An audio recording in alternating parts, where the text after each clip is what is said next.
श्री गणेशाय नमः श्री सीतारामचंद्राध्याय जो देवादिदेव पुरातन जो पूर्ण ब्रह्म सनातन जो माया चक्र चालक शुद्ध चैतन्य तो श्री कृष्ण रूपे अवतरला कथेचं अनुसंधान भगवान परमात्मा असा आहे देवादिदेव आहे देवाचा आदिदेव असणारा तो भगवंत आहे पूर्ण ब्रह्म आहे आणि तोच गोकुळामध्ये भक्ताचं चरित्र वाढवण्यासाठी आणि जगताचा उद्धार करण्यासाठी तोच श्रीकृष्ण अवतरला दानव मातले ती भक्त जनगाजीले याला निर्गुण सगुणत्व आले त्याचे अवतरले कृष्ण रूप आणि असं झालेलं होतं दानव खूप पृथ्वी तलावरती माजलेले होते आणि दानव माजल्यामुळे भक्ताला त्रास होऊ लागला अनेक भक्त संकटामध्ये पडले आणि त्याच्यासाठी भक्ताचं रक्षण करण्यासाठी तो भगवान परमात्मा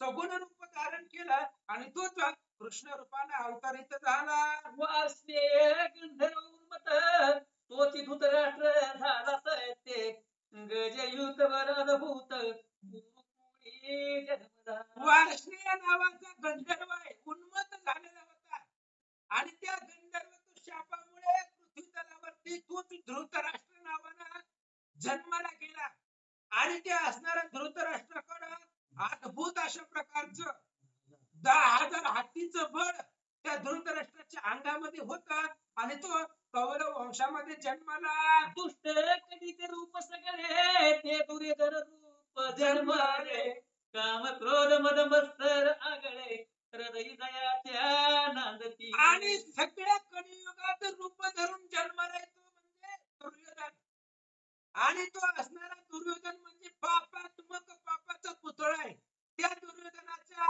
आतमध्ये काम क्रोध लोभ मोह मद मत्सर दंभ अहंकार हे सगळे विकार त्या दुर्योधनापाशी होते असं सांगतात दुःशासनादी बंधू शतभारी ते राक्षस प्रकटले अवनीवरी जे पौल्यास ते लंके माधारी तेच हस्तिनी पुरी जन्मले आणि मग दुःशासनासहित 100 बंधू जन्माला आले आणि दुःशासनासहित सगळे 100 भाऊ म्हणजे राक्षस आहेत जे पाठीमाग त्रेतायुगामध्ये रावण सहित राक्षस जन्मलेले होते जे रामचंद्रांनी मारले रामाचे राक्षस मारले राम अवतारामध्ये तेच कृष्ण अवतारामध्ये दुर्योधनाचे भाऊ म्हणून जन्माला आले जे विजय अंश रावण कुंभकर्ण त्याचे शिशुपाळ वक्र दंत दोघे जण जरा संधाधिकार यवन दैत्यांश सर्व जन्मले जय आणि विजय ही भगवान श्री विष्णूच्या वैकुंठामधली द्वारपाल आहे त्यांनी श्री विष्णूने त्यांना शाप दिला होता 3 जन्म तुम्हाला राक्षस योनीमध्ये घ्यावी लागतील म्हणून पहिला जन्म आहे हिरण्यक्ष आणि हिरण्यकश्यपू दुसरा जन्म आहे रावण आणि कुंभकर्ण आणि तिसरा जन्म शिशुपाळ आणि वक्रदंत अशा प्रकारचे त्यांचे दैत्य योनीमध्ये जन्म आहेत आणि ते जन्मले कोणाच्या रासंद काळयवन दैत्य कुळामध्ये जन्माला आले यमागद चैत्य कौरव सकळ भौमासुर बाणादी दुष्ट भूपाळ हे दैत्याची सबळ द्वापार युगी जन्मदे अशा प्रकारचे मागध देशाई चैत्य आहे कौरव सगळे असणारे दुष्ट आहे कोणा भौमासुर आहे बाणासुर आहे हे सगळे असणारे राक्षस द्वापार युगामध्ये कृष्ण अवतारामध्ये द्वापार युगामध्ये जन्माला आले वसुवीर गंगेच्या उदारी तो भीष्म महाराज पृथ्वीवरी जो प्रताप शूर ब्रह्मचारी महायोधा जन्मला अष्टवसूमध्ये वसु वीर्यापासून गंगेच्या पोटाला जन्माला आला भीष्माचार्य जो ब्रह्मचारी आणि प्रतापशूर रणपंडित आहे अशा भीष्माचार्य गंगेच्या पोटाला जन्माला आले जो का देव गुरु वनस्पती तो द्रोणाचार्य निश्चिती कृपाचार्य रुद्रगण क्षिती गौतम वीर्य जन्मला देवांचे गुरु जो बृहस्पती आहेत बृहस्पतीने व्हावे द्रोण हेच असणारे द्रोणाचार्य म्हणून जन्माला आलेले होते आणि महादेवाच्या गणापैकी एक गण कृपाचार्य म्हणून गौतम वीर्यापासून त्यांचा जन्म झाला शिवर रहिता जो का क्रोध प्रबळ तो अश्वत्थामा बळ सबळ सूर्यांश तो कर्ण निर्मळ कुंती उदरी अवतरला पुन्हा असणारा राग म्हणजे अश्वत्थामा, द्रोणाचार्यांचा मुलगा अश्वत्थामा जन्माला आला. पुन्हा सूर्यदेवापासून कुंतीला पहिला मुलगा झाला, त्याचं नाव कर्ण होतं असं सांगतात. यम समीर शचीवर अश्विन दैवे दोघे सुंदर याचे धर्म भीम अर्जुन वीर नकुल सहदेव जन्मले.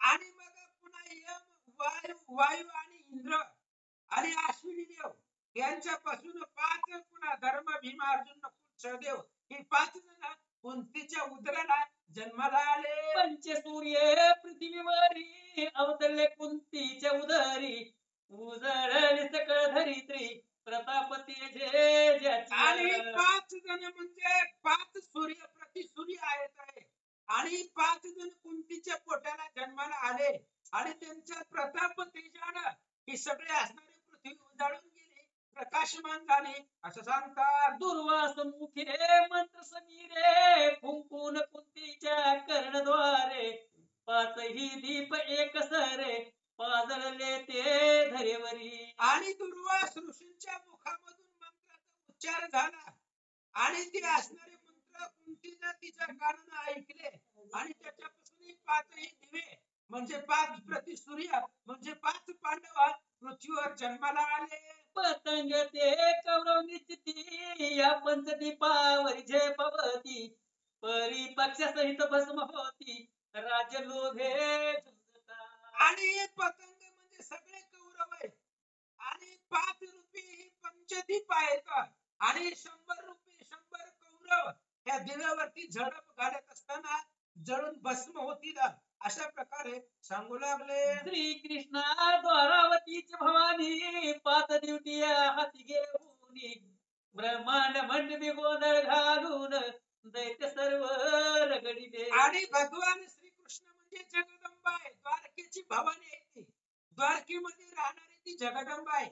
तिने 5 पांडव हातामध्ये धरलेत म्हणजे 5 दिवटे, पांडव रूपी दिवटे हातामध्ये धरून जे काही सगळे असणारे राक्षस आहेत ते सगळे राक्षस गोंधळ घालून मारलेत असं श्रीधर स्वामी सांगतात. भूगोळ दुर्गी 5ही यंत्रे स्वसत्ता औषधाची पात्रे बरोनी स्मरणी मित्रे भडकाविली दुष्टावरी. आणि भूगोळ म्हणजे पृथ्वी तलावरती पृथ्वीच्या दुर्गावरती हे 5 यंत्र म्हणजे 5 पांडव आहेत आणि त्याला असणारे स्वसत्ता औषधीचा रस दिलेला आहे. सत्ता सामर्थ्य औषधी रूपी रस देऊन हे 5 रूपीचे काही यंत्र आहे श्री कृष्णानं फुकून सोडले आणि बाकीचे कौरव जाळून टाकले. की यादव पांडव लोह कुटार सोबुज बळ धरून यादवेंद्र दुष्ट कानन समग्र छेदून निर्मळ केले पै. यादव आणि पांडव रूपी लोखंड रूपी कुऱ्हाड कृष्णानं आपल्या हातामध्ये धरून या कुऱ्हाडीनं बाकी सगळं असणारं कौरव रूपी जी वन आहे ती वन तोडून टाकलं असं सांगतात. शेची मरणानी व्हायच मिळून तेच द्रौपदी याज्ञसेनी तिचा कैवारी चक्रपाणी होऊन धरणी निर्माण करी. आणि पुन्हा सांगू लागले की महादेव आणि पार्वतीचा अंश म्हणजे द्रौपदी आहे आणि त्या द्रौपदीचा सहाय्य करून जी भगवंताला अनन्य भावाने शरण आलेली कृष्णाला बंधू मानणारी ती द्रौपदी पार्वती, त्या पार्वतीनं द्रौपदीचा अवतार घेऊन पृथ्वी तलावरती आले. बाळपणी गोकुळी दैत्य मारिले उरले ते मथुरेस संहारिले जरासंधादी दुष्ट पारिले भस्म केले काळ्यावना. मग आपण काय ऐकलं, हरिविजय सुरू झाल्यापासून काय काय कथा ऐकल्या. बाळपणामध्ये कृष्णाने गुरुकुळामध्ये जे दैत्य कंसाने पाठवले होते ते सगळे मारले. कोणाचे काय उरले होते ते मथुरेमध्ये आल्यानंतर मारलं. पुन्हा जरासंधाचा पराभव केला, काळ यवनाला मारलं. अशी इथपर्यंत कथा चालत आली. द्वारकेसी येऊनी ची शक्ती परिणिली रुक्मिणी त्यावरी जामवंतास युद्ध करूनी जांबुवंती वर गेली. पुन्हा काय झालं, मथुरेमध्ये काळ यवनाला मारलं गेलं. पुन्हा द्वारका समुद्रामध्ये तयार केली आणि पुन्हा मग रुक्मिणी बरोबर कृष्णानं लग्न केलं.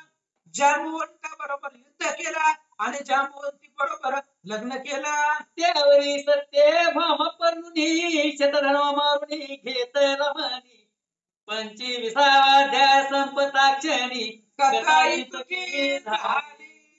25व्या अध्याय संपतेच्या अंतीला 25व्या अध्यायाच्या अंतीला आपण इथपर्यंत कथा ऐकलेली आहे. 17 मुलगी सत्यभामा कृष्णाला अर्पण केली. शतधन्वा मणी घेऊन पळाला. मणी घेतला, 17 मारलं. पुन्हा कृष्णाने त्या शतधन्वाला मारलं गेलं. मणी माघारी घेतला. ही कथा आपण 25व्या अध्यायात ऐकले. यावरी जे कथानुसंधान ऐकोत पंडित विचक्षण एके दिवशी गजपुराहून अर्जुन आला हरिदर्शन. आता या पुढे काय कथा झाली ती लक्षपूर्वक ऐका. अशा कथेचं अनुसंधान आहे ती सगळे तुम्ही ऐकणारे पंडित आहेत आणि ज्ञानी आहात तुम्ही सावधान ऐकता. म्हणून आता कथेचं अनुसंधान ऐका. काय झालं होतं, हस्तिनापुराहून अर्जुन त्याला वाटलं चला द्वारकेला जाऊन कृष्णाचं दर्शन घ्यावं म्हणून तो सहज कृष्णाच्या भेटीला द्वारकेला आला. क्षेम देऊनी वनमाळी क्षेम वर्ता सकळ पुसिली तुमर गेला गीते काळी पार्थ कृष्णा निघाले. आणि असं झालं भगवंतानी अर्जुनाला आलिंगन दिलं. दृढ अशा प्रकारचे आलिंगन दिलं. वार्ता विचारली कस काय येणं झालं महाराज, अशा प्रकारची बातमी विचारली. विचारल्याबरोबर खूप लांबून आलं, बदलाही दिवसातून आलं.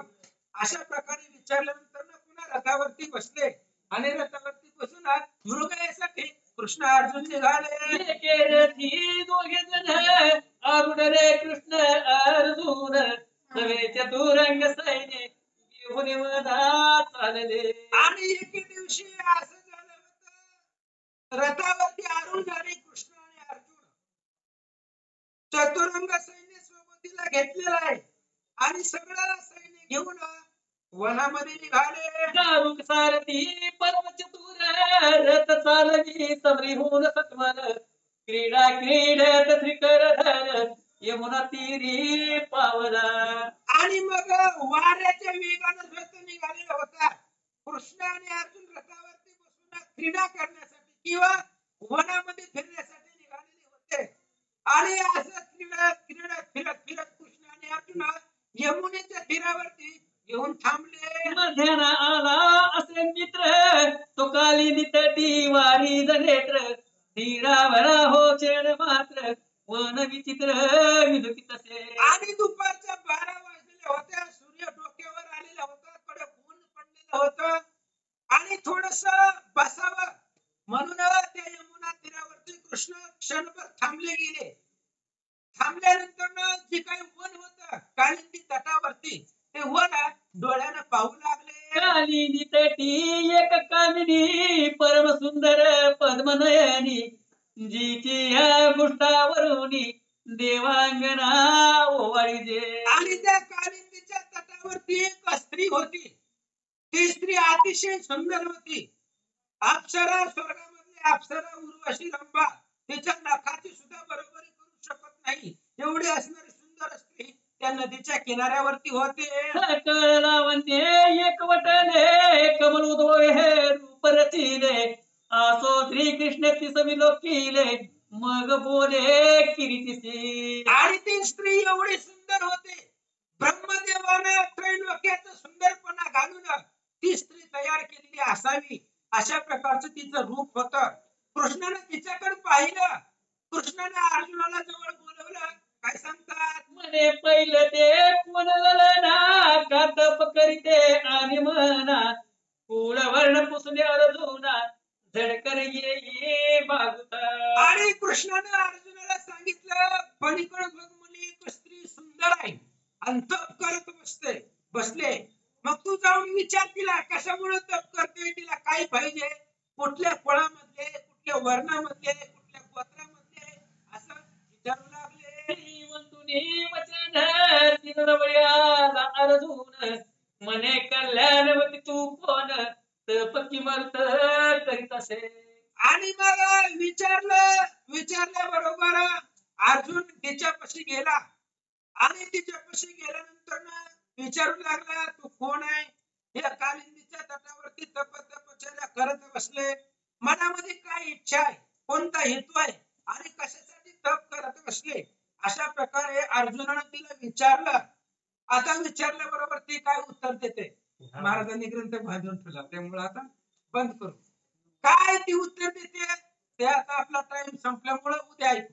कुंडली गौरधारी विठ्ठल श्री ज्ञानदेव तुकाराम पंढरीनाथ भगवान की जय.